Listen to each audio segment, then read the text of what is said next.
paz, igreja. Bom dia a todos. Mais uma vez nos reunimos para louvar, adorar, agradecer àquele que merece todo louvor, toda adoração e toda gratidão dos nossos corações. Bem-vindos mais uma vez à casa de Deus. Vamos nesse momento de prelúdio aquietar os nossos corações, baixar a nossa adrenalina, muitas vezes do trânsito, da correria, vou perder a hora, não vou chegar na hora, Vamos nos acalmar na presença do Senhor. Enquanto nós ouvimos o ministério de louvor, vamos colocar os nossos corações à disposição da presença e da influência do nosso Pai, aquele que nos nessa noite. Que hoje cada um de nós possa tocar as vestes de Jesus. Uma metáfora, uma simbologia muito significativa, muito forte, Que a presença dele nesse lugar seja sensível, às nossas mentes, aos nossos corações. Possamos tocar as vestes como prova da nossa fé, como prova da nossa entrega diante de Deus. Vamos fazer a leitura do Salmo 29, nesse momento de início de culto.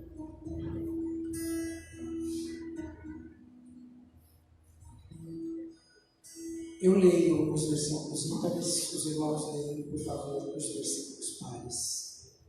Atribuam ao Senhor, ó seres celestiais, atribuam ao Senhor glória e força. Atribuam ao Senhor a glória que o seu nome merece, a glória do Senhor, do seu falar. A voz do Senhor ressoa sobre as águas, o Deus da glória troveja.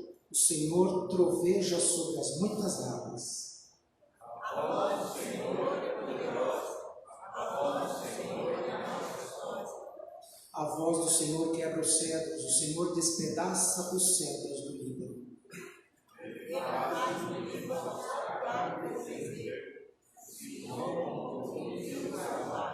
A voz do Senhor corta os céus com raios flamejantes. A voz do Senhor faz tremer o deserto. O Senhor faz tremer o deserto. A voz do Senhor retorce os carvalhos e despe as florestas. E no seu tempo todos cantam glória. O Senhor assentou-se soberano sobre o dilúvio. O Senhor reina soberano para sempre. Todos juntos no último. O Senhor dá força ao seu povo. O Senhor dá ao seu povo a bênção da paz. Creia nesse último versículo, claro, creia no Salmo inteiro, que fala da majestade de Deus, da força, do poder, da voz do Senhor. Mas quando você se sentir fraco, creia que o Senhor dá força ao seu povo. E quando você se sentir tumultuado, creia que o Senhor também te presenteia com a sua paz.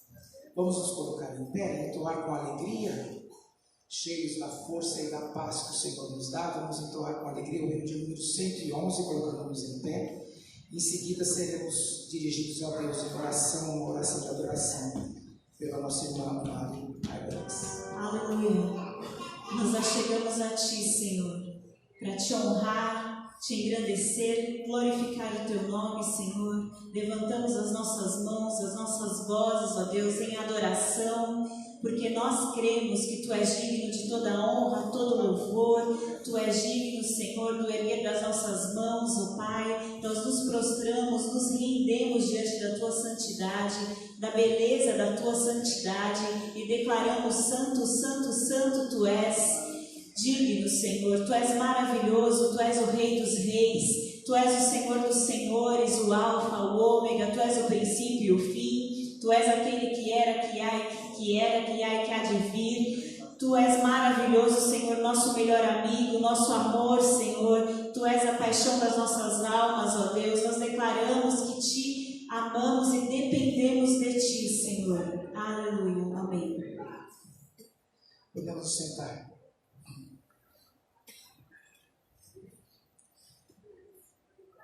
A palavra de Deus é cheia de textos que muitas vezes se destacam, né? A gente crê no conteúdo integral da palavra, mas alguns textos, eu, por exemplo, na escola dominical, o primeiro salmo que eu aprendi foi o Salmo 23, e acho que a maioria passou por isso também, né? E uma das passagens bíblicas que muito mexe com a minha mente, com o meu coração, com o meu Deus, como pode ter sido isso, né? Não era muita santidade, era muito além do compreensível do ponto de vista humano. É quando João narra Jesus no Getsemane, quando ele promete, né, os 3 capítulos de João 15, 16 e 17, que ele promete o envio do Consolador, e depois Jesus faz aquela oração que não tem adjetivo para ela, né? Eu quero ler alguns versículos desse texto, que se encontra em João 17, eu vou ler do 6 até o 11, é Jesus orando a Deus no Getsemane antes dele ser entregue para o sacrifício da cruz. Manifestei o teu nome aos homens que me deste do mundo. Eram teus, tu nos confiaste e eles têm guardado a tua palavra. Agora eles reconhecem que todas as coisas que me tens dado provêm de ti, porque eu lhes tenho transmitido as palavras que me deste e eles as receberam, e verdadeiramente conheceram que saí de ti e creram que tu me enviaste. É por eles que eu rogo. Não rogo pelo mundo, mas por aqueles que me deste, porque são teus. Ora, todas as minhas coisas são tuas e as tuas coisas são minhas, e neles eu sou glorificado. Já não estou no mundo, mas eles continuam no mundo, ao passo que eu vou para junto de ti. Pai Santo, guarda-os em teu nome que me deste, para que eles sejam um, assim como nós. Aqui a gente percebe um pouquinho da intensidade da unidade de Jesus com o Pai, né? E o que ele deseja para nós é que, como ele é um com Deus, nós também sejamos um com ele e com o próprio Pai. Então aqui nós vemos um pouco da sua divindade, né? Uma pinceladinha nessa divindade. Agora, em outro texto, Marcos 14, de 32 a 36, é o mesmo momento. Então foram a um lugar chamado Getsemane. Ali chegados, disse Jesus a seus discípulos: assentai-vos aqui enquanto eu vou orar. E levando consigo a Pedro, Tiago e João, começou a sentir-se tomado de pavor e de angústia. E lhes disse: a minha alma está profundamente triste até a morte. Ficai aqui e vigiai. E adiantando-se um pouco, prostrou-se em terra e orava para que, se possível, lhe fosse poupada aquela hora. E dizia: Abba, Pai, tudo te é possível. Passa de mim esse cálice, contudo não seja o que eu quero, e sim o que tu queres. Aqui, no mesmo momento, uma outra narrativa, nós vemos o quanto Jesus era humano. Ele teve angústia e teve pavor. Ele sabia o que estava por acontecer com ele. E ele pede a Deus: se possível, passa de mim esse cálice. Quer dizer, Jesus pede a Deus, em outras palavras, Jesus pede um plano B, né? Olha, não tem outro jeito, não tem que ser desse jeito mesmo, né? Nós, muitas vezes, diante de Deus, nós nos colocamos pedindo a Deus um plano B, né? Por que tem que ser desse jeito? Será que não pode ser de outra forma? O plano de Deus para Jesus, né, para a humanidade, estava feito já desde antes da criação do mundo, né? Deus não precisava de tempo para pensar, mas ele teve muito tempo para elaborar esse plano, de forma que não ia ser nos últimos minutos, nos últimos instantes, que esse plano ia ser mudado. E o importante é que Jesus, apesar de estar se mostrando extremamente humano nesse momento, com angústia e pavor, ele termina falando: não seja o que eu quero, e sim o que tu queres. Então, se a gente tem algumas vezes angústia, acho que nada se compara, né? Nada se compara ao conhecimento de você saber que na manhã seguinte você vai ser crucificado, né? A gente tem angústia, tem pavor de um monte de coisa, mas acho que nada se compara a isso, né? A gente tem tristezas, tem problemas, tem lutas, tem... Então, quando a gente pede a Deus, não está errado pedir a Deus um plano B. O que está errado é colocar o nosso plano B na frente do plano A de Deus, né? Então, pedir para Deus um plano B não é errado, mas o que a gente tem que fazer é: não seja o que eu quero, mas o que tu queres. Muitas vezes as nossas dúvidas querem vencer a nossa fé. Muitas vezes os nossos desejos, as nossas vontades querem vencer a nossa obediência. Mas a presença de Deus na nossa vida e a nossa dependência e a nossa submissão a Ele tem que ser maior do que as nossas dúvidas, tem que ser maior do que a nossa desobediência. Vamos nos colocar em oração, um momento de oração silenciosa, pensando nisso. Coloca diante de Deus, peça a Deus para que a tua fé seja maior que as tuas dúvidas, para que a tua obediência seja maior que a tua vontade. E que, se não há um plano B, que seja tudo conforme a vontade de Deus. Vamos confessar a nossa dependência, admitir diante de Deus a dependência que temos dEle, a necessidade que temos da presença, da orientação dEle a cada instante em nossas vidas. Reconhecer que só Ele pode perdoar a nossa imperfeição, o nosso pecado, e nos colocarmos na dependência da ação do Espírito de Deus nas nossas vidas. Mesmo assentados, vamos orar silenciosamente enquanto o Ministério de Louvor nos traz um cântico. Pai, no nosso coração contrito na tua presença, Senhor, nos colocamos diante de ti, Senhor, para dizermos, ó Pai, que seria de cada um de nós na tua presença em nossas vidas. Toma, Pai, a vida de cada um de nós na tua mão, Pai. Limpa, Senhor, a nossa mente, limpa, Senhor, o nosso coração. Afasta, Senhor, o nosso caminho, aquilo que não vem da tua presença, Senhor, aquilo que nos afasta de ti, Pai. Toma, Senhor, a nossa vida, Senhor, tua mão, com carinho, com cuidado, Senhor. Restaura, Senhor, tudo aquilo que tem que ser restaurado, Pai. Limpa, perdoa, Senhor. Que a tua graça, a tua misericórdia, o teu perdão sejam sobre a vida de cada um de nós nessa noite, Senhor, durante a nossa vida, Pai. Perdoa a nossa limitação, Senhor, perdoa a nossa omissão, perdoa a nossa falta de memória, Pai. Perdoa, Senhor, aquilo que muitas vezes nos faz negligenciar o que temos que viver diante de Ti como filhos amados, Pai. E acima de tudo, Senhor, nunca nos nega o teu perdão, o teu amor, Pai. Nós pedimos, em nome de Jesus, Deus, que a tua presença esteja neste lugar e dentro de cada um de nós. Mesmo assentados, nós vamos cantar, já desde a palavra do Salmo que iniciou esse culto, um hino bem curtinho, que está no memorário evangélico, o hino de número 154. Mesmo assentados, vamos usufruir dessa paz que Deus nos dá. 154.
igreja. Convido os irmãos a se colocarem em pé.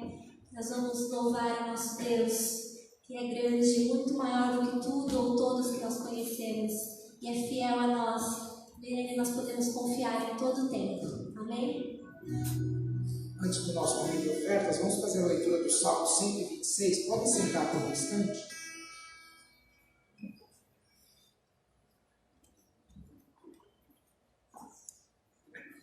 Salmo 126, os versículos de 1 a 6. Consolo para os que choram. Quando o Senhor restaurou a sorte de Sião, ficamos como quem sonha. Então a nossa boca se encheu de riso e a nossa língua de júbilo. Então entre as nações se dizia: grandes coisas tem feito o Senhor por eles. Com efeito, grandes coisas fez o Senhor, e por isso, amém. Restaura, Senhor, a nossa sorte como as torrentes no Negueb. Os que com lágrimas semeiam, com júbilo ceifarão. Quem sai andando e chorando enquanto semeia, voltará com júbilo trazendo os seus feixes. Vamos trazer os nossos feixes à casa do Senhor com alegria e com júbilo. Nesse momento de oferta, enquanto o Ministério de Louvor entoa mais um cântico. Por favor, eu peço, quem está com a urna de oração, só trazer a urna nesse momento. Também os pedidos de oração podem ser colocados na urna depois. Não, o momento de passar a urna a gente faz no final do culto, mas só agora para poder colocar os pedidos. Se você tem papel e caneta, se não tem lá com o Gerson para você fazer o seu pedido de oração, pode trazer aqui junto com a sua oferta e colocar na urna de oração. O de baixo é o gasofilácio para as ofertas, e em cima a urna para os nossos pedidos de oração.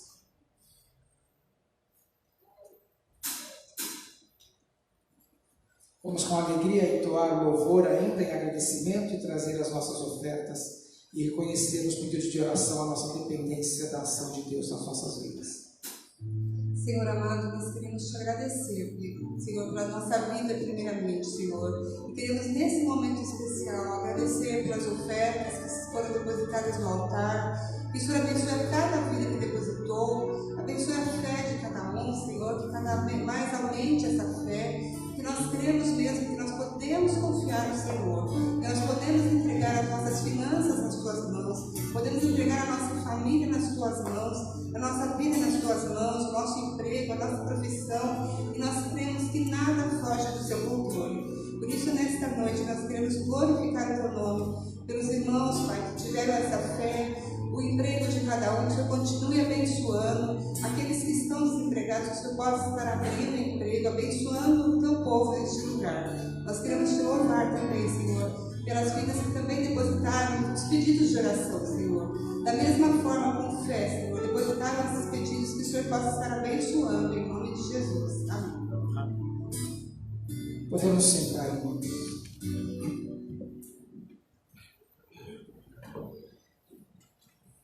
Temos entre nós alguém que nos visita pela primeira vez? Não? Temos sim. Queria chamar aqui na frente o Edilson, a Bruna e a Melina. Dona Jaci, né, também? A senhora é vó? Cadê o vô? O vô está aqui e a tia. E a outra tia.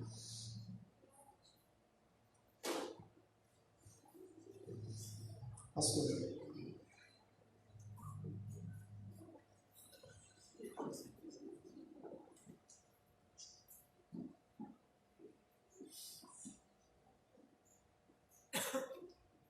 Graça e paz, queridos. Esse é um momento especial de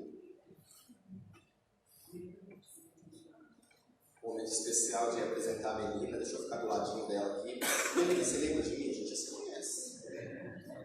E é um momento muito especial para a gente poder receber a família, receber a Melina, e juntamente com os avós, juntamente com as tias, poder colocar a vida da Melina diante da presença do Senhor, juntamente com a igreja. É tão gostoso a gente poder agradecer a Deus pelas bênçãos concedidas. Agradecer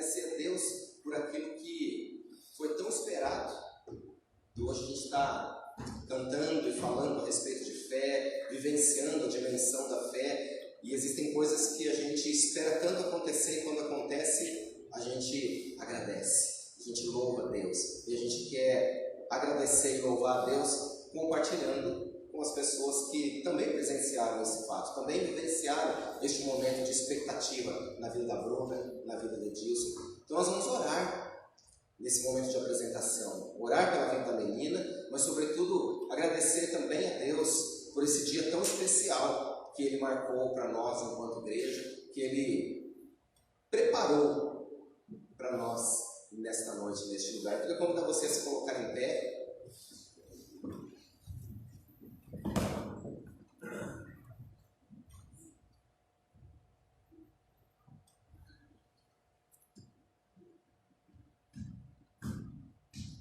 Que gostoso.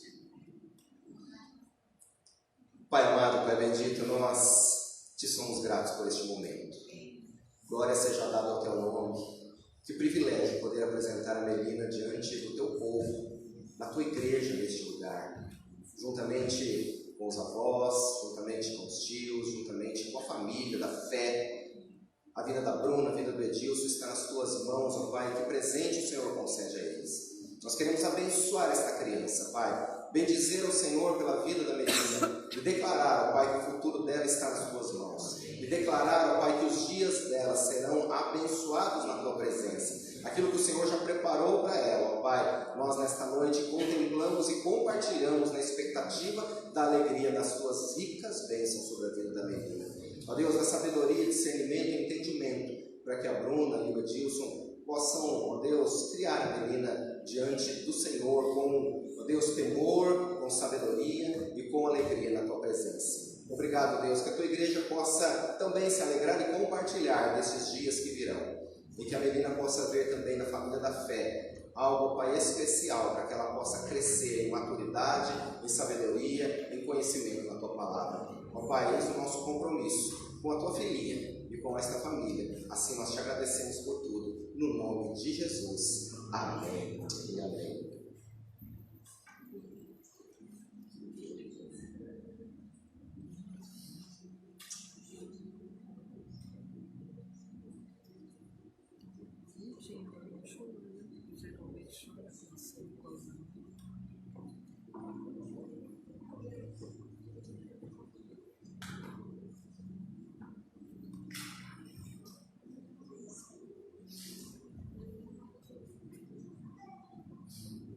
Os irmãos e irmãs podem se assentar.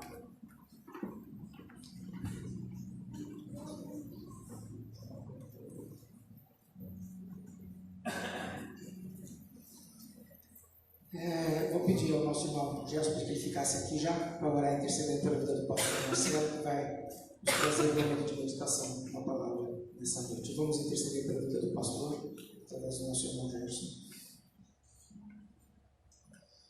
Senhor Jesus, queremos nesse momento suplicar a tua presença sobre a vida do teu filho, do teu servo, que irá nos trazer a mensagem, Pai. Que o Senhor possa revesti-lo com o teu Santo Espírito, e que nesse momento ele não fale de si mesmo, mas fale daquilo que o Senhor ministrar no coração, na sua mente, e que essa palavra que ele nos trará possa, Senhor, atingir os nossos corações, as nossas mentes, suprir as nossas necessidades, de acordo com a tua vontade e de acordo com a necessidade de cada um que aqui adentrou. O Senhor conhece cada coração, o Senhor conhece cada necessidade. Por isso, Senhor, toma o teu filho em tuas mãos, para essa incumbência, esse privilégio de trazer a tua palavra nesta noite. Nós já te agradecemos e te louvamos, em nome do teu filho amado Jesus. Amém.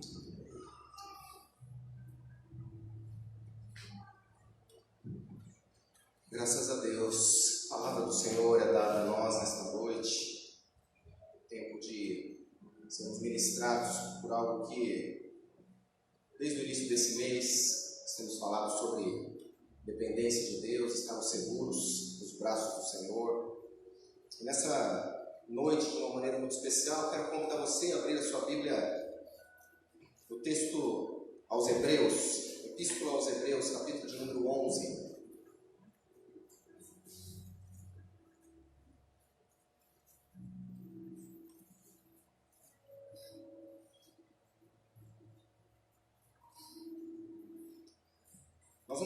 partir do verso de número 29, mas na verdade o contexto se dá todo o capítulo.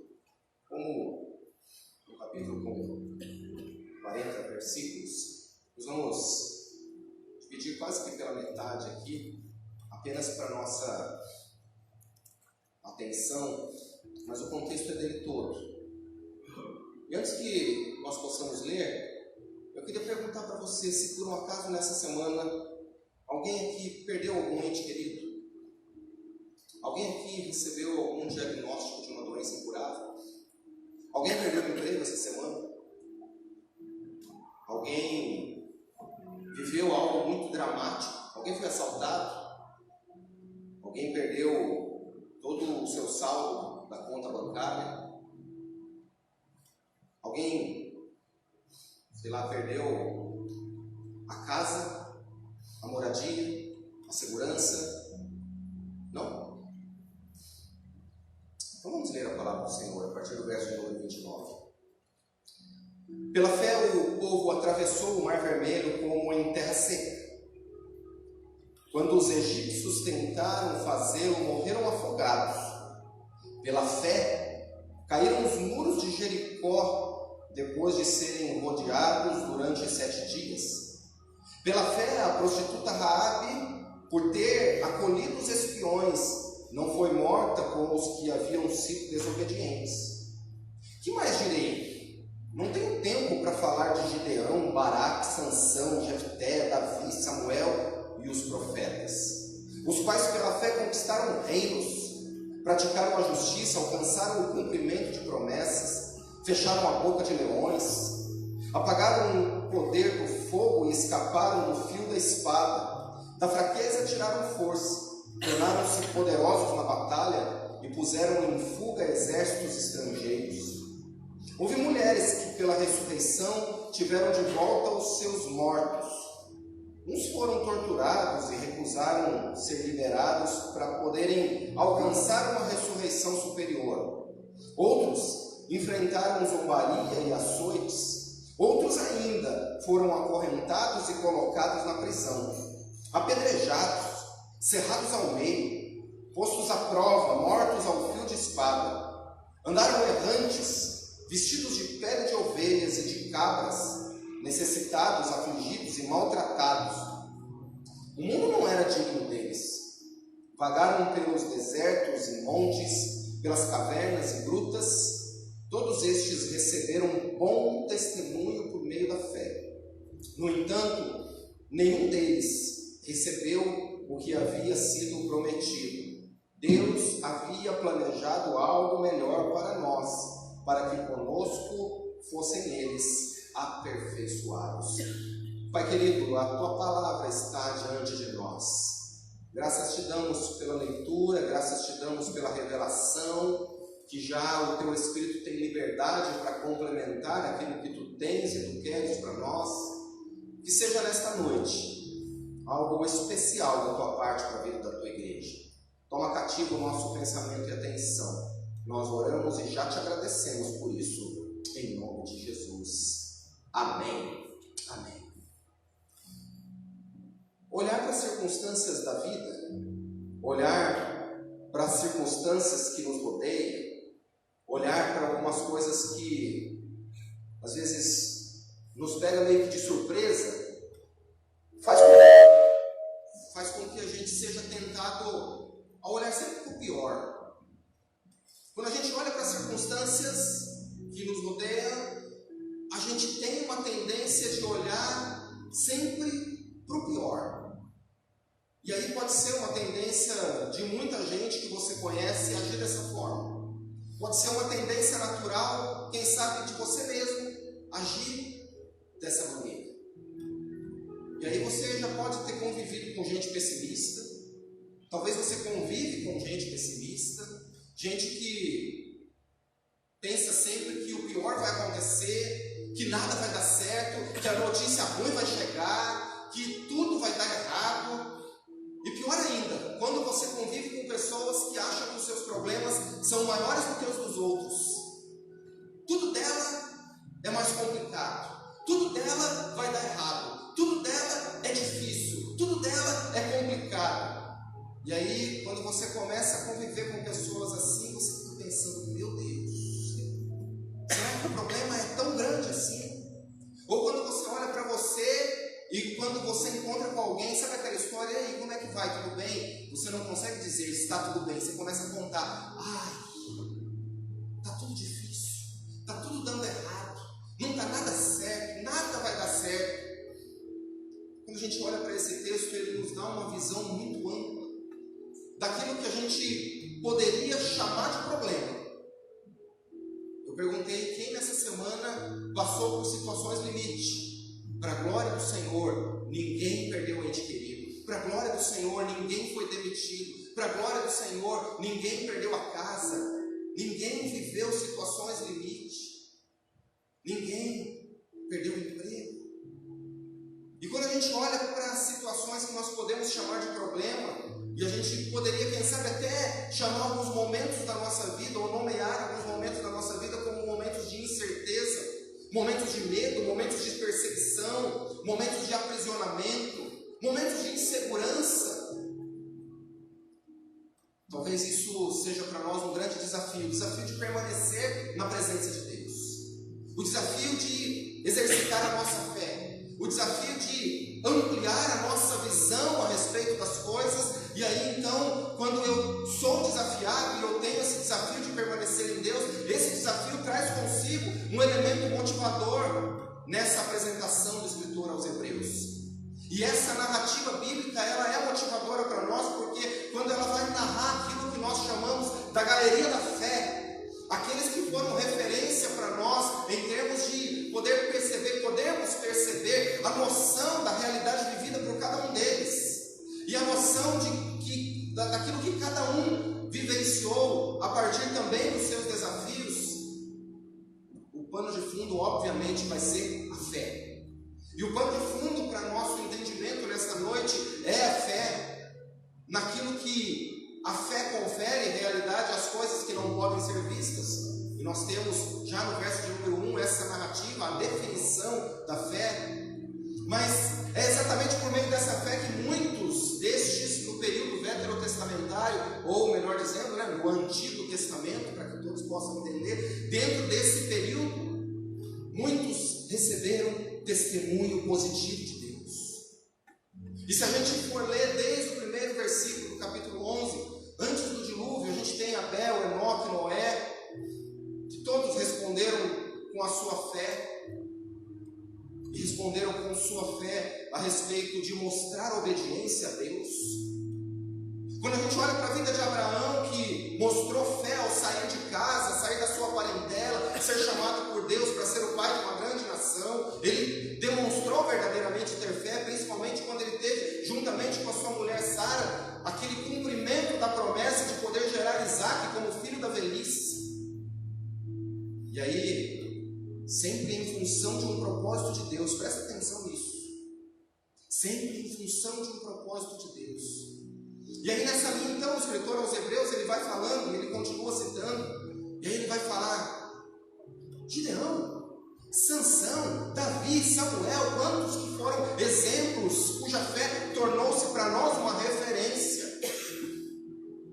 E as promessas, obviamente, de todos os que viveram no Antigo Testamento, aquilo que eles esperavam vai se tornando para nós, vai se tornando para aqueles que leem o Novo Testamento fatos experimentados e fatos concretizados e consolidados, que chega para nós então como uma referência, que chega para nós como legado, que chega para nós como uma experiência de fé. E eu te pergunto nessa noite, meu irmão, minha irmã, quem é seu herói?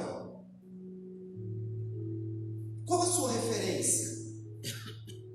Ou talvez para a gente contextualizar nos dias de hoje, qual legado você tem seguido? Não vai me dizer que o seu legado está no seu pai, no seu avô, na sua mãe. Qual o seu legado espiritual a partir da experiência da sua fé, biblicamente falando? Claro que o seu pai, a sua mãe, seu avô, sua avó, sendo eles crentes em Cristo Jesus, podem ser também legados deixados para mim e para você, para que tenhamos então a nossa fé treinada, embasada e também exercitada ao longo da nossa vida. Mas a despeito do nosso tema segurança e dependência, eu quero te levar a pensar em 2 questionamentos nessa noite. 2 pontos principais para nós pensarmos nessa noite a partir do texto que nós lemos. Primeiro, se temos de fato um herói ou algo ou alguém que nos inspira. Eu queria que você respondesse isso para você. Você tem algo ou alguém ou algum herói, algo que te inspire? Segundo lugar, queremos servir de inspiração para alguém? Porque talvez seja muito mais importante nós entendermos nesta noite qual o propósito pelo qual eu estou onde eu estou. O que faz de mim ser quem eu sou? O que eu tenho inspirado na vida das pessoas, o que eu tenho servido como referência para a vida de muitos e muitas que passam por mim todos os dias, porque eu só posso servir de inspiração para alguém se eu me inspirei em alguém, se eu tenho uma inspiração naquilo que a palavra de Deus tem me revelado. E algum tempo atrás essa palavra inspiração começou a me inquietar, começou a me incomodar, e começou então a mexer comigo no sentido de buscar algumas respostas como base para a minha própria fé. E quando eu penso nessa inspiração, eu começo a pensar a respeito de inspiração que leva à transformação, inspiração que leva à mudança de atitude, inspiração que leva à mudança de paradigmas. E aí a gente costuma ouvir o seguinte: se o Evangelho não é suficientemente capaz de motivar ou transformar a sua vida e as suas convicções, nada mais irá fazer. Se a palavra do Senhor não nos inspira, se os heróis da fé não nos inspiram, se uma palavra a respeito de fé não serve para deixar um legado e para fazer de mim homem, e você mulher, e nós como igreja, construtores de um novo legado, alguma coisa está errada. Porque nós queremos dependência total do Senhor e precisamos buscar essa dependência de Deus, e queremos estar seguros nos braços do Senhor, mas e qual é o nosso papel? E qual a nossa parte nisso tudo? E qual o nosso compromisso a partir da minha convicção naquilo que eu vou construir, naquilo que eu vou fazer? E eu me peguei pensando, por que será que ainda existem tantas pessoas nas nossas igrejas que continuam vivendo uma vida de mesmice? Por que será que existem tantas pessoas aí fora não preocupadas com a construção e a sinalização do reino? Quem sabe preocupadas consigo mesmas? E muitas vezes sem viver uma vida com propósito, porque uma vida com propósito é uma vida que me tira do conforto, uma vida com propósito é uma vida que faz com que eu então comece a me doar, comece a servir, comece a me entregar, comece a viver a galeria dos heróis da fé, no sentido de, se for preciso dar a minha vida pelo outro, eu darei. Mas o evangelho de hoje, o evangelho que nós vivemos, está muito longe disso tudo. E aí eu tenho sido inspirado também por uma das frases do pastor Rodrigo Soeiro, que ele costuma dizer o seguinte: a causa é muito maior do que o custo. E essa frase pegou lá dentro. Porque se a causa não for maior do que os custos, eu vou começar a contabilizar uma série de coisas, eu vou começar a pensar 5, 10, 15, 20 vezes antes de começar um trabalho missionário, antes de investir na missão, antes de poder fazer uma doação, antes de poder semear naquilo que de fato eu acredito. Ou eu acredito, ou eu não acredito. Ou eu sou transformado, impactado, e eu deixo legado por aquilo que me impactou e foi legado na minha vida, ou não. E aí eu suspeito, amados, que a crise de fé tenha cegado muito mais pessoas do que nós imaginamos. Todos nós passamos por crises de fé. Semana passada, domingo passado, eu falei sobre isso. A questão da crise, ela pode gerar para nós uma oportunidade. A questão da crise pode gerar para nós uma inquietação. Mas a questão da crise não pode ser definitiva. Eu não posso viver em crise, estar em crise, permanecer em crise e gerar crise para outras pessoas e deixar outras pessoas em crise completa e quase que contínua. E quando o escritor aos Hebreus ele começa a escrever o capítulo 11 dessa carta, ele define fé dizendo: ora, a fé é a certeza daquilo que esperamos e a prova das coisas que não vemos, pois foi por meio dela que os antigos receberam bom testemunho. Esses dias atrás o pastor Vinícius pregando, falou sobre uma das frases de Wesley, que é uma frase que deveria servir para nós como referência quase que diária. Pregue com a sua vida, se for necessário, use palavras. E a vida de muitos desses heróis da fé foram fundamentais, não apenas nas suas pregações, mas vidas que impactaram pessoas através do seu comportamento, através da sua maneira de ser, através da sua maneira de servir, através da sua maneira de crer, de acreditar, de vivenciar algo que a causa era maior do que o custo. A causa era muito mais importante, mais impactante do que o custo que poderia gerar tudo aquilo. Inclusive, se fosse preciso pagar com preço de vida, com preço de sangue, com a entrega de si mesmo. Amados, hoje o testemunho ele não é valorizado, hoje o testemunho ele não é visto, porque também nem tampouco nos preocupamos com o que representamos. E talvez a minha preocupação enquanto pastor e profeta seja de trazer para você uma preocupação que a igreja de uma maneira geral tem vivido. Eu não estou falando da igreja local especificamente que você congrega, mas eu estou falando da igreja do Senhor num tempo pós-moderno em que somos muitas vezes surpreendidos por tantos escândalos. Mas assim, é quase que normal, é quase comum você ouvir dizer que o crente de determinada igreja agiu de uma maneira pecaminosa, porque é normal, até para nós mesmos acharmos que a pessoa agiu de forma leviana, é normal sustentar mentiras, é normal falar mal do outro, é normal não sustentar a própria palavra, é normal priorizar aquilo que convém a ele mesmo, afinal de contas, ele que tem que se preocupar com ele, ninguém vai se preocupar com mais ninguém. Não é esse o evangelho de Jesus. Nós estamos muitas vezes indo na contramão daquilo que o próprio Senhor Jesus nos mandou viver e nos mandou testemunhar. Mas hoje o jargão de cada indivíduo, porque ele vive individualmente, e aí o termo indivíduo ele é o termo mais profundo para poder traduzir isso. Quando você vê alguém dizendo assim: eu sou dono da minha própria vida, eu sou dono da minha própria história, eu tomo as minhas decisões, eu faço da minha forma e da minha maneira. Mas olha para o testemunho deixado por pessoas da Bíblia. Olha para esses testemunhos que nessa noite podem e devem impactar a sua vida no sentido daquilo que o escritor aos Hebreus vai dizer, que pela fé as pessoas passaram pelo que passaram porque elas tinham um foco.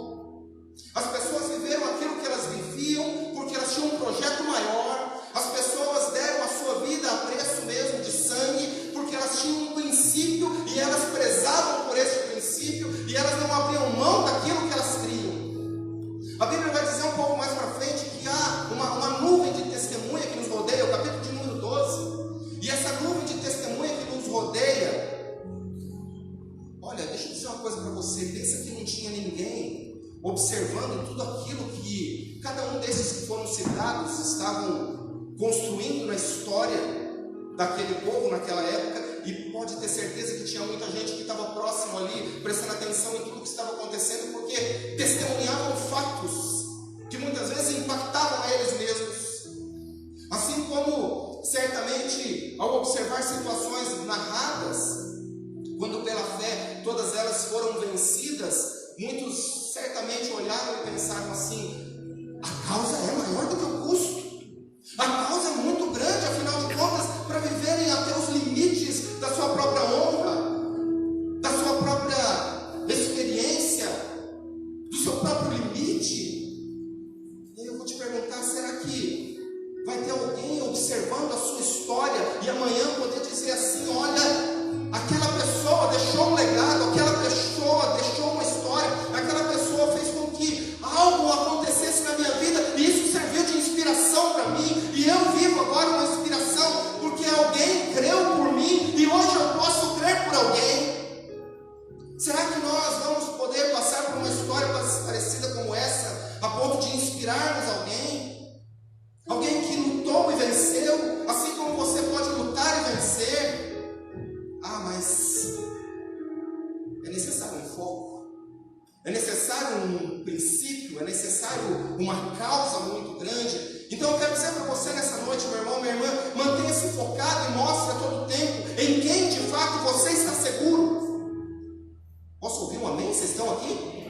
Amém? Porque a gente fala de segurança e dependência, a gente canta seguro, estou nos braços do Senhor, mas se eu me mantenho firme e focado neste propósito, eu estou ao mesmo tempo mostrando em quem eu estou seguro.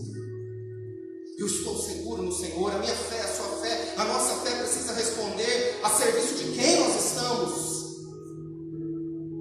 Glória a Deus! Há obstáculos, Amém! há dificuldades, existem lutas, os nossos olhos muitas vezes estão embaçados, obscurecidos, mas creia, pela fé você vai passar por todos esses obstáculos, pela fé você vai vencer. Há muros sendo levantados que impedem você de enxergar o outro lado, mas tenha fé, esses muros vão cair. Tem gente falando que você não vai conseguir, que você não tem como realizar, não há quem te defenda. Talvez você tenha se sentido muito fraco. Ai, coitado de mim, ninguém olha para mim, ninguém cuida de mim, ninguém se preocupa comigo. Tenha fé naquele que te chamou para viver essa caminhada, tenha fé para continuar seguindo, mas depende do Senhor. O que acontece no seu dia a dia que não possa realmente te surpreender a ponto de você terminar o dia e falar assim, como o que aconteceu nesse dia, por pior que tenha sido, por mais frustrante que tenha se revelado, não é maior do que aquilo que Deus tem colocado dentro de mim. Quando você levanta pela manhã e você fala, Senhor, dirija a minha vida, Senhor, controle as minhas decisões, toma a frente de cada detalhe, de cada situação, mas no final do dia você começa a se frustrar, você começa a ficar chateado e você termina dizendo assim, não está nada dando certo, está tudo errado. Pense que todas as coisas que estão te rodeando não são maiores do que aquilo que Deus colocou dentro do seu coração. Nada daquilo que tem se levantado como muros intransponíveis pode ser mais alto e mais forte do que aquilo que Deus plantou dentro de você. A sua fé precisa responder suficientemente de uma maneira em que nada disso venha te abalar, porque em todos os relatos narrados no texto, o escritor ele não fala de nenhum sucesso ou vitória ou corrida que não tenha sido por outro caminho que não seja pela fé. Presta atenção no texto que nós lemos, o verso 29 em diante, ele começa dizendo, pela fé aconteceu isso, pela fé aconteceu aquilo, pela fé aconteceu aquilo outro, é pela fé. Tem gente que ainda está esperando respostas do homem, tem gente que está esperando respostas institucionais. Ah, pastor, mas você não conhece a minha história, você não sabe o que você está falando, você não sabe das minhas lutas, você não sabe dos meus problemas, você não sabe das minhas frustrações, você não sabe quantos remédios eu tenho tomado para ficar como eu estou. De fato não, meu irmão, minha irmã. De fato eu não sei. De fato eu não conheço toda a sua história, eu não entendo. Aliás, pode ser que você esteja incluído, quem sabe até como alguém aqui no verso de número 36. Outros enfrentaram zombarias, açoites, outros ainda foram acorrentados e colocados numa prisão. Talvez você não esteja aprisionado numa cadeia pública, mas você esteja aprisionado numa situação emocionalmente quase que irreversível. Talvez você esteja vivendo um tempo mesmo em que tem pessoas zombando de você, pessoas não acreditando em você, pessoas então olhando e excluindo você a cada momento da sua vida. Ou talvez você esteja recebendo literalmente pedradas, acusações. Talvez eu não conheça mesmo a sua história, talvez o que você esteja vivendo seja uma situação limite. E quando nós somos atacados por algumas situações, algumas pedradas, aliás, eu me lembro até da história de Estevão, e eu te convido a lembrar de Estevão, que foi um homem cheio do Espírito Santo, um homem cujo Espírito Santo se movia dentro dele. E aí Estevão, no momento que ele era apedrejado, ele levanta os olhos para o céu e ele vê literalmente a glória de Deus. Você já pensou em alguém acusado, alguém questionado, alguém levado a um limite a ponto de receber acusações e uma sentença, inclusive de apedrejamento? E quando ele olha para o céu, ele não apenas vê a glória de Deus, mas a Bíblia diz que ele vê Jesus em pé à direita de Deus, enquanto ele era apedrejado, e ele orava dizendo assim: Senhor, recebe o meu espírito. Em paralelo aqui com a própria história de Jesus, que após ser crucificado, depois de ter sofrido toda a sorte de acusações e também de açoites, ao se entregar, ele diz: Pai, recebe o meu espírito. Eu quero dizer para você nessa noite, meu querido irmão, minha querida irmã, a sua fé precisa ser firme o suficiente para confirmar verdadeiramente quem você é. Quem você é no Senhor. A serviço de quem você está. Quando te acusam, quando te ofendem, quando te atacam, ou quando você se vê numa situação limite, para quem você se entrega? Para quem você diz: recebe, Senhor, o meu espírito? Não imputes a eles todos estes pecados, mas as ameaças que você tem recebido, os medos que você tem passado, as crises que você tem enfrentado, tudo isso não pode ser maior do que aquele que você crê. Nada disso pode ser maior do que aquele que tem gerado em você o Espírito Santo de Deus, para dar a você então uma palavra de vitória, uma palavra de fé, uma palavra de esperança, porque enquanto os problemas se levantam, você permanece firme. Estevão estava lá olhando, e ele olhava, e ele via a glória de Deus, e ele já percebia a presença de Jesus à direita de Deus, e ele dizia assim: Senhor, recebe o meu espírito.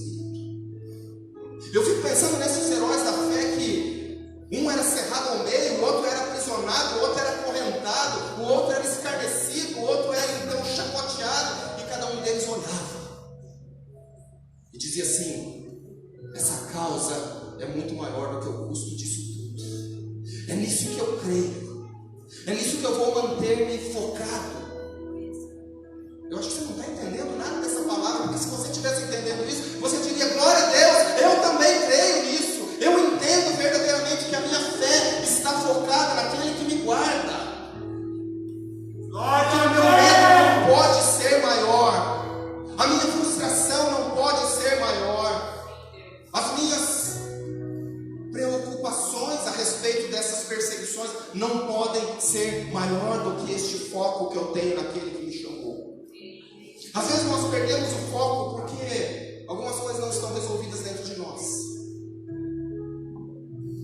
E infelizmente a igreja, nesse tempo pós-moderno, ela tem vivido muito a crise da fé exatamente por conta disso. Pessoas que relativizam o pecado, pessoas que se acostumam com uma vida mediana, uma vida medíocre espiritualmente falando, pessoas que não têm a revelação do Espírito a cada dia na sua vida, pessoas que não têm intimidade com Deus, pessoas que não se colocam dependentes de Deus, pessoas que não perguntam para o Senhor que passo devem dar, dão o passo errado, se frustram e colocam a culpa em Deus e dizem: Deus não está comigo. Mas em que momento você colocou Deus na sua história? Em que momento você disse: Senhor, vá à minha frente? Em que momento você perguntou: Deus, é isso mesmo?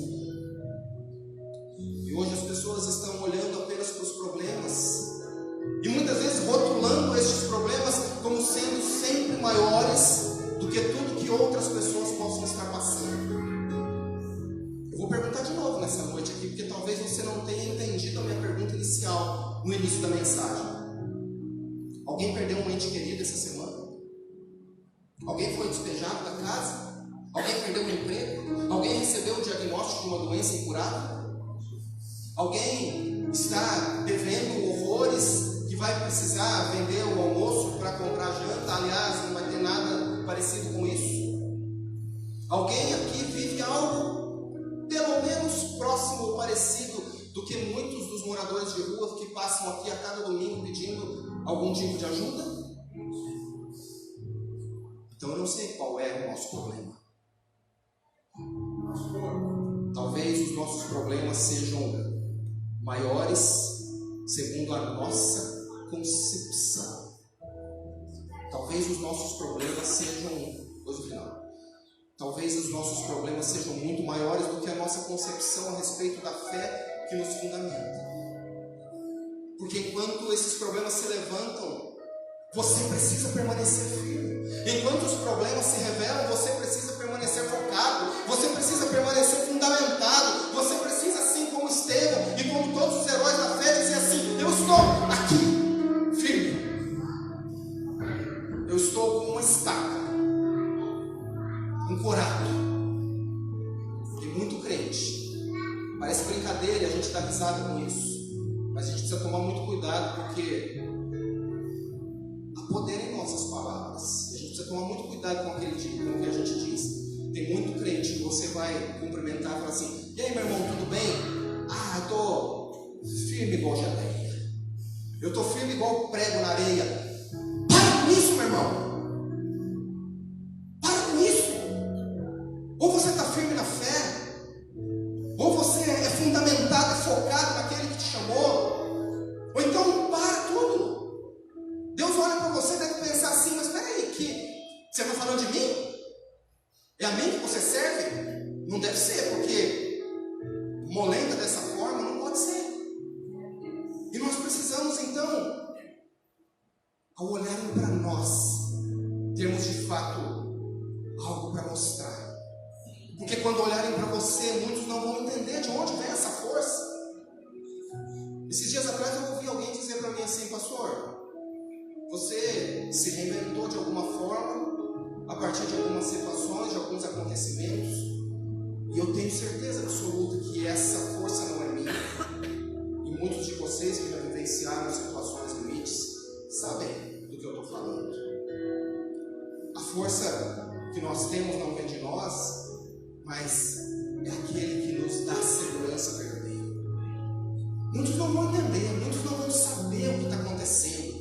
Muitos vão achar que você está, quem sabe, até fazendo uma espécie de encenação com a sua própria vida. Mas você vai poder dizer que a sua força está na segurança daquele que te mantém focado, aquele que te mantém ligado, aquele que faz você ficar o tempo todo olhando para Ele, o autor e consumador da sua fé. Os problemas vão vir, as situações vão acontecer, as circunstâncias. Uma vez, eu já contei essa história aqui, uma vez um irmãozinho, numa outra igreja que eu pastoreava, na porta da igreja, olhou para mim e para a Cristina e falou assim: nossa, pastor, você está parecendo aquele filme do Rock 1, Rock 2, Rock 3, que você toma de um lado, e você toma do outro lado, e você toma de frente, você toma de gancho, e você não cai. Eu não caio, porque aquele que tem me deixado seguro é muito mais forte do que todos esses golpes. Mas é Ele, não sou eu sou fraco. Eu não posso, eu sou pequeno, eu sou totalmente dependente dele, mas Ele é aquele que me levanta, Ele é aquele que me sustenta, é através dele, é nessa segurança que vem por meio dele que eu consigo continuar focado. Não estou dizendo para você que você não vai continuar cometendo erros, porque nós erramos. Eu erro, eu me equivoco, muitas vezes eu tenho a minha fé abalada por algumas circunstâncias, mas eu não posso perder totalmente essa fé. Eu não posso me deixar levar por aquilo que venha a ser maior.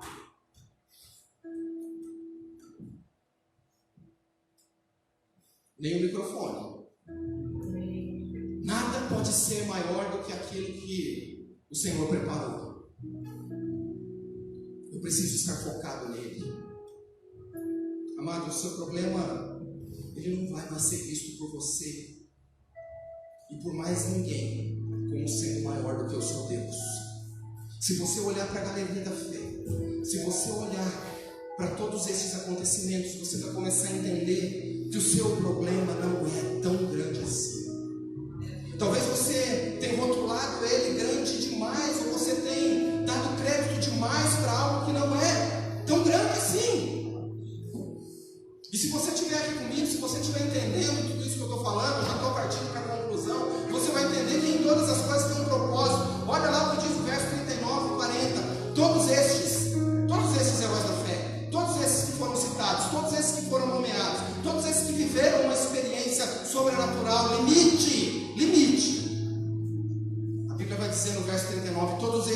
receberam um bom testemunho por meio da fé. No entanto, nenhum deles, olha isso, nenhum deles recebeu o que havia sido prometido. Eita, peraí. E ele continua dizendo: Deus havia planejado algo maior, melhor para nós, para que conosco fossem eles aperfeiçoados. Querido, eu quero profetizar nessa noite algo na sua vida. E nós não vamos sair daqui sem estar debaixo dessa palavra profética, no sentido de que Deus tem algo melhor para nós. Chega da gente ficar achando que não pode, de que não dá, de que eu não sou digno.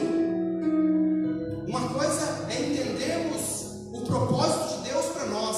Outra coisa é a gente continuar conformado com algumas situações que parece que acontece como um círculo vicioso na nossa vida. E aí você começa a falar assim: sempre foi assim, deixa para lá. Você precisa ser forjado e moldado para servir de testemunho para alguém que vem depois de você. As gerações estão chegando. Nós apresentamos nessa noite aqui uma nova geração que está chegando. As crianças estão chegando, os nossos filhos, os nossos netos, as gerações que a tecnologia vem mostrar, esfregar na nossa cara. Não vem mostrar, vem esfregar na nossa cara que aquilo que nós vivíamos lá atrás, no século passado, hoje não dá conta de nada mais a respeito daquele assunto que os nossos filhos dominam, que daqui a pouco eles não vão dominar mais, porque a outra geração que está chegando, já está chegando atropelando.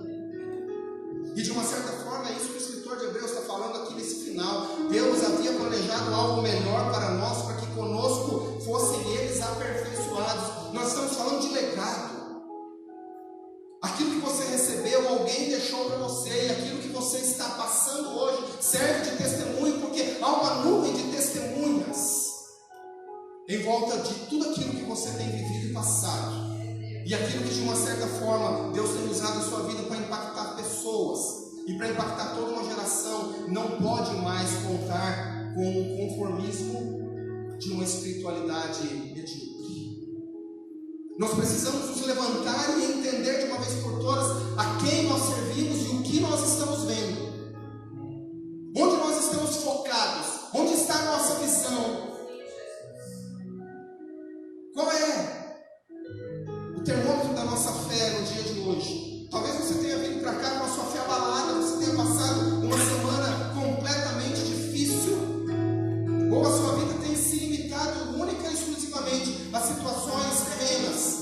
A sua preocupação é com o seu trabalho, a sua preocupação é com a sua família, a sua preocupação é com o seu momento de vida. Ei, para de olhar para cá, para de olhar para esse plano terrestre, para de olhar para essas situações passageiras. Nós cantamos aqui, para de olhar para situações que não vão garantir para você aquilo que o Senhor já preparou e aquilo que a palavra do Senhor revela para nós esta noite. Ele havia planejado algo melhor para nós, para que conosco fossem eles aperfeiçoados. Há algo melhor sendo preparado. E você só cresce quando você passa por circunstâncias que servem de aperfeiçoamento. Eu já estou realmente concluindo. Deus tem planejado algo para nós. Você crê nisso? E eu digo para você que ainda não terminou, é preciso manter o foco. É preciso continuar olhando.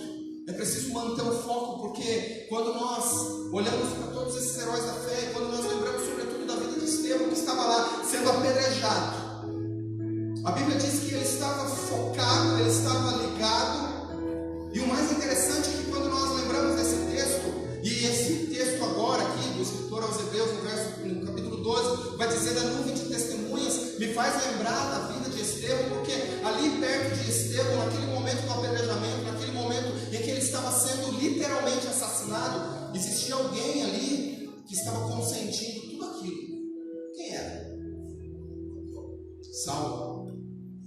Saulo consentia com tudo aquilo, mas isso também serviu para que aquele que consentisse naquela hora, pudesse depois rever todos os seus conceitos e passasse de perseguidor da igreja a alguém que estava do lado da igreja, alguém que acreditava em tudo aquilo, alguém que caminhava juntamente com todos aqueles que o próprio Senhor designou para plantar o seu reino e para estabelecer a igreja do Senhor nessa terra.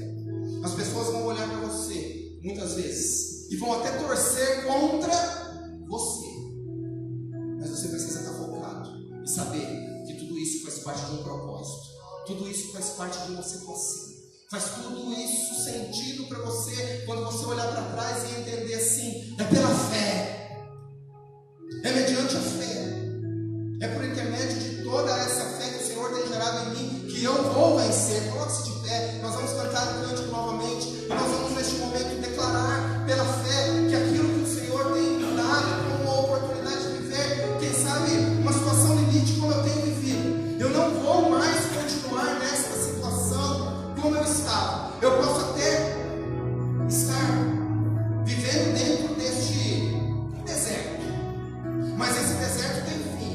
Uma hora isso vai passar, uma hora isso vai acabar, uma hora tudo isso vai fazer com que eu olhe para frente e diga assim: quantas pessoas foram impactadas por ver a minha luta, e quantas pessoas serão impactadas agora por ouvir o meu testemunho. Você quer dar testemunho? Quantos querem dar testemunho? Tem gente que não quer dar testemunho, mas quem quer dar testemunho sabe que o Senhor vai preparar oportunidades para você dar testemunho. E ainda que demore o dia desse testemunho, o percurso não importa, porque a causa é muito maior do que o custo. O custo pode ser grande, mas no final a causa vai valer a pena. Você vai dizer: eu venci, eu venci. O Senhor me abençoou, a minha fé me levantou e eu pude ser alçado a voos mais altos pela fé. Se nessa noite o Espírito Santo de Deus tocou no seu coração e a sua fé foi renovada através dessa palavra ministrada, o Ministério de Louvor vai continuar cantando por mais um tempo. Eu quero convidar você a vir ao altar do Senhor. Eu quero convidar o Ministério de Oração para estar aqui também. Nós queremos orar pela sua vida. Existem situações que talvez estejam te incomodando, estejam te perturbando, estejam te inquietando, mas não é por aquilo que você vê, mas é por aquilo que você crê. Abençoamos o teu povo neste lugar, neste altar. Declaramos nesta noite, ó Pai, algo vindo do Senhor, algo sobrenatural e algo preparado por Ti. Que a partir de hoje, ó Pai, os teus filhos possam ter os olhos trocados por um olhar espiritual focado naquele que sustenta, naquele que chama, naquele que fundamenta todas as coisas. Então, Deus, ao levantar deste altar, eles possam, a partir de cada necessidade específica, de cada experiência vivida, de cada apreensão ou expectativa, angústia ou indecisão, eles possam, a partir de hoje, ó Pai, lembrar que é no Senhor e através do Senhor que eles serão mais do que vencedores. Nós abençoamos, ó Pai, cada um dos teus filhos e filhas deste altar, no nome do Pai, do Filho e do Espírito Santo de Deus. Amém. Amém. Glória a Deus. Você pode se levantar.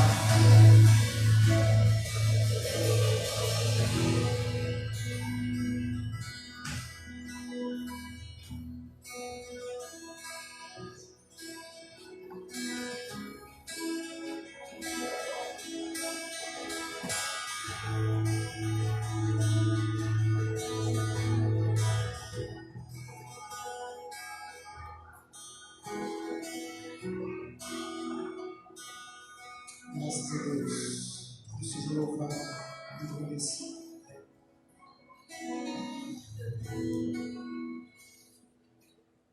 Alguns avisos. Os avisos da unidade estão presentes no nosso boletim. O pastor quer falar sobre a não é necessário.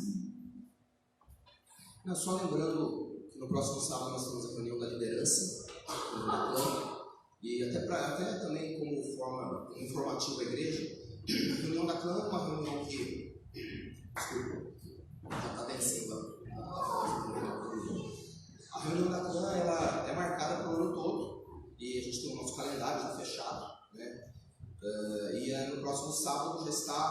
já estava, continua agendada para o próximo sábado a reunião da clã, que inicialmente seria às 15h30. Acontece que dentro do nosso período eclesiástico e dentro também da proposta que a Igreja Metodista vive, em termos da sua conexionalidade e também da sua maneira ministerial de agir, nós vamos ter no próximo sábado a visita do superintendente distrital. Então, a nossa reunião foi remarcada para o horário das 16h30, quando a gente vai ter a nossa reunião local para definir algumas questões locais, e às 17h30 a gente vai receber a visita do superintendente distrital, que vai estar realizando com a liderança da igreja a avaliação. Aquela avaliação ministerial que tem a cada 2 anos, e normalmente é feito com a igreja toda, esse ano não será feito com a igreja toda, será feito apenas com a clã, né? Então, após essa reunião e essa avaliação, havendo a necessidade de reportar ao concílio, a igreja vai ser avisada, consultada e solicitada no momento oportuno. Mas por hora, né, a avaliação ministerial vai ser feita com a clã no próximo sábado, às 17h30. Então, todos os coordenadores de ministério cheguem às 16h30, né, para a nossa reunião 1 hora antes e depois para a avaliação. Quero avisar que hoje nós retomamos o ensaio do nosso grupo masculino, do coral masculino, e quero avisar a igreja que há vagas, certo? A gente teve umas baixas aí no coro misto, também no coro masculino. Quem quiser, quem se interessar, vem conversar comigo, vou ver se você é afinadinho, se não é afinadinho. Se for desafinadinho, se é uma desafinação que tem conserto, né? Ou se é uma desafinação que só Deus na causa. Mas aí a gente conversa. Trabalhar no coro é uma delícia, é muito gostoso. Pergunta para quem canta para ver se arrepende de estar participando, né? Deus faz maravilhas na sua igreja, na vida das pessoas. Eu quero convidar o Rogério para vir trazer o testemunho que Deus tem feito na vida dele.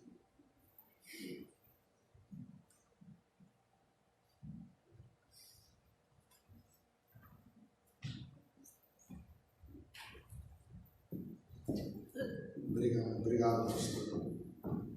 Bem, eu só queria dizer, se eu conseguir, primeiro, a paz do Senhor. Eu já contei, acho que semana passada ou retrasada, sobre a questão da minha vista, né? E graças a Deus, aí foi de fato um milagre de Deus, né, pastor?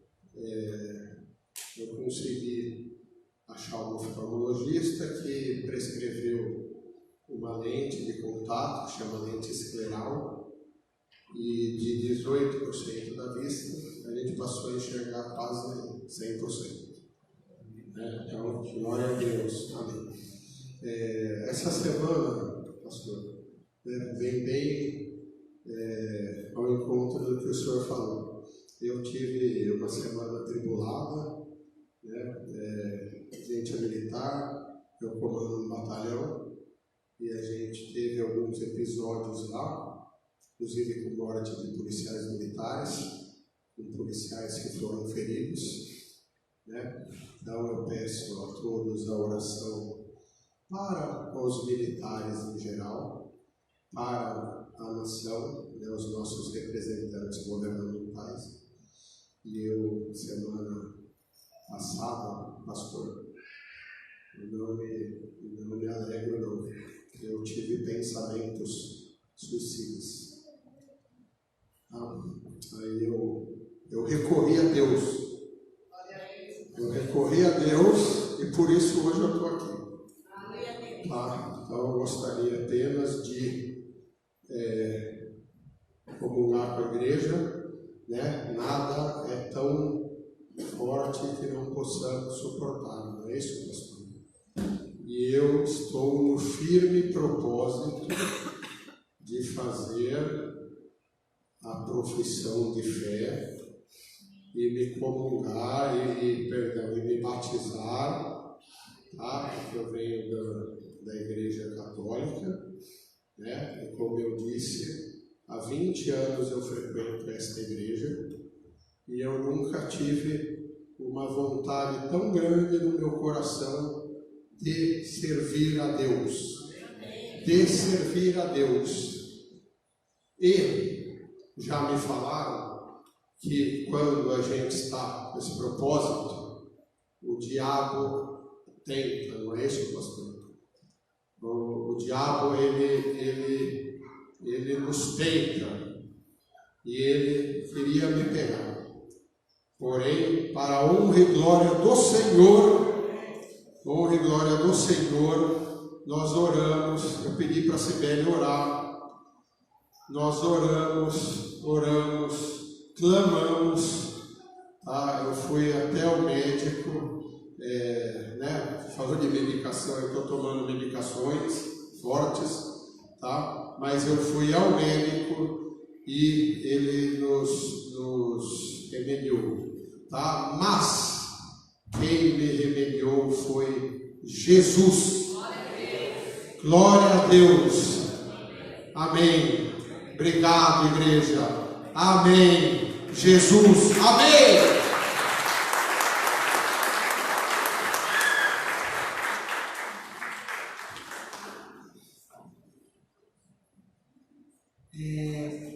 Quem esteve com a urna de oração durante essa semana, pode vir aqui à frente. E quem vai levar a urna de oração na próxima semana, venham aqui à frente, por favor. O pastor vai orar para interceder pelas famílias, agradecer, interceder. Marcão, você teria um aviso, alguma coisa? Não? Vocês podem falar. E quem trouxe? Com quem estava a urna? Não vem.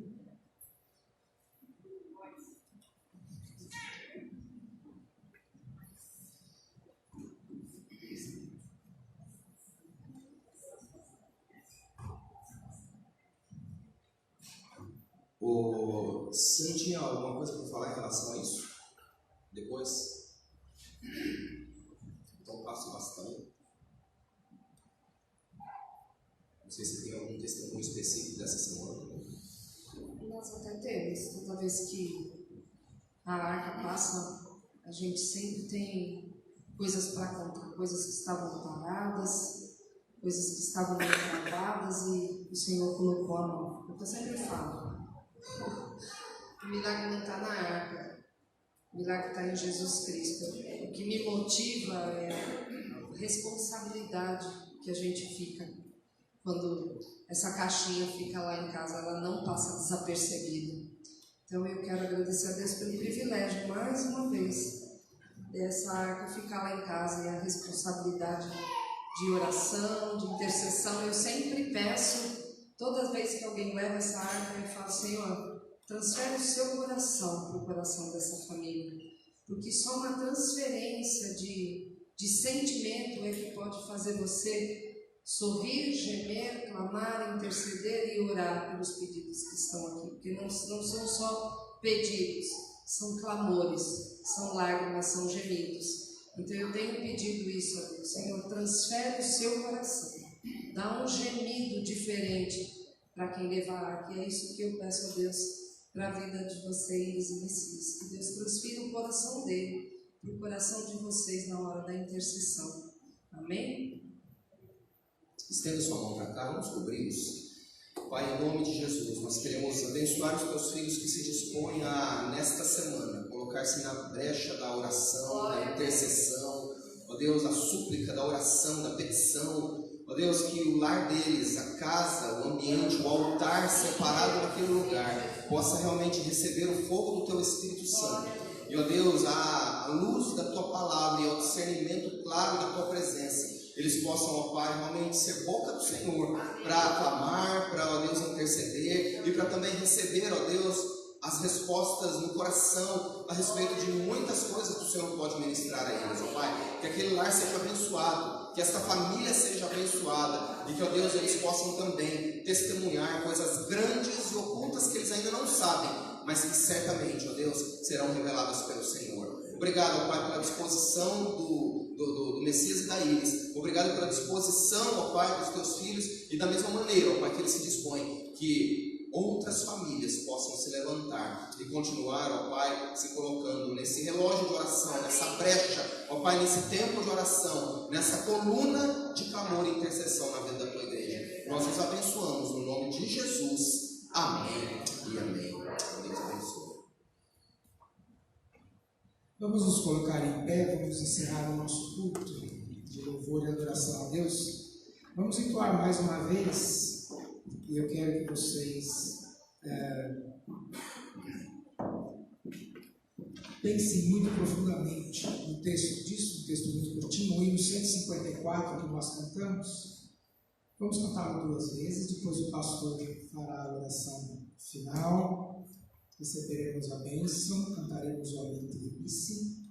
Após o Amém Tríplice, ainda tem um pequeno elemento do culto que se chama postúdio.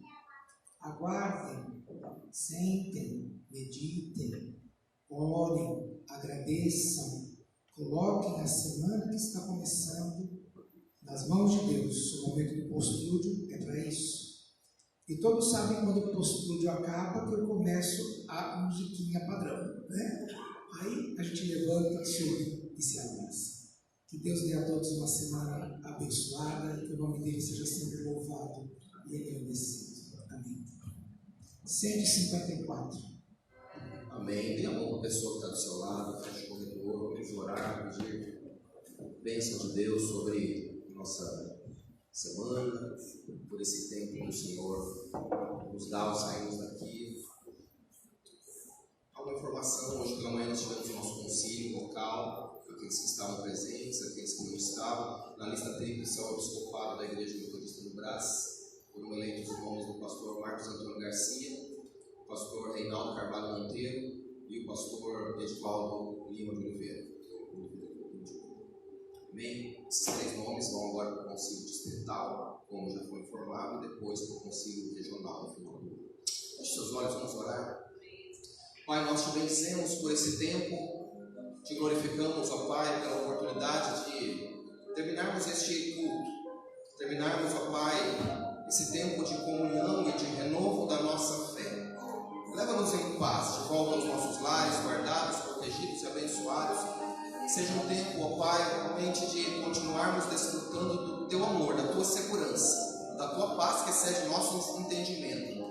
Pai, que cada dia da nossa vida nesta semana possa o nosso ser te exaltar, adorar e engrandecer. Fica conosco, Deus. Guia-nos pelas ruas, pelas avenidas, ao chegarmos à nossa casa, que a tua paz seja presente. Nós te agradecemos em nome de Jesus.